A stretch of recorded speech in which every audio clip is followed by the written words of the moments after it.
Hi everyone, Scott here. Got my Bible? Let's talk. How do you deal with someone who has wronged you? Yeah, let's talk about that. Think back to when you were a kid in school and maybe you were tussling with your schoolmates and a teacher caught you.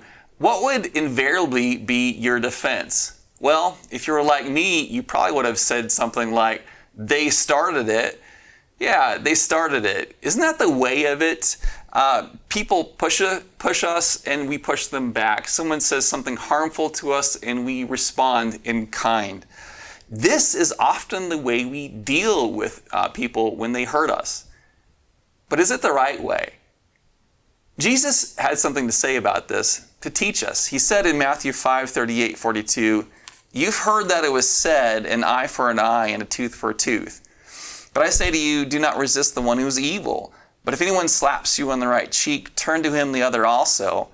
And if anyone would sue you and take your tunic, let him have your cloak as well. And if anyone forces you to go 1 mile, go with him 2 miles. Give to the one who begs from you, and do not refuse the one who would borrow from you." So what's the point? What is Jesus saying? I'm going to submit to you 2 things. The first thing is this: don't retaliate. You see, when someone insults you or slanders you or just treats you poorly, you have a choice to make. Will you respond in kind, like so many people, and try to get even, or will you respond like Jesus? Talking about Jesus, 1 Peter 2:23 tells us, when he was reviled, he did not revile in return. When he suffered, he did not threaten, but continued entrusting himself to him who judges justly. So you and I have a choice to make. How will we respond when mistreated? Jesus says, don't retaliate. The second takeaway is to overcome evil with good. That's the point of Jesus' teaching when he tells us to give up our rights, to go the extra mile, and to give what we have. This is the real-life, 24/7, 365 application of Romans 12:21, which tells us to do not be overcome by evil, but overcome evil with good. See, here's the thing. Nothing good, and I mean nothing good, comes from returning evil for evil. No one's benefited. People aren't persuaded, and love isn't shown when we react this way.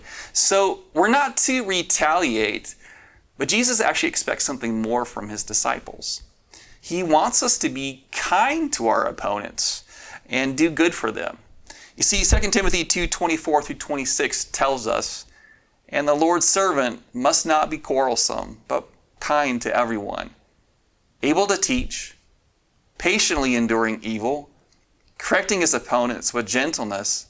God may perhaps grant them repentance leading to a knowledge of the truth, and they may come to their senses and escape from the snare of the devil after being captured by him to do his will." So you never quite know the effect that you have on others. Your kind reaction to their evil might help them come to their senses and lead them to a better way of life. Thanks for watching.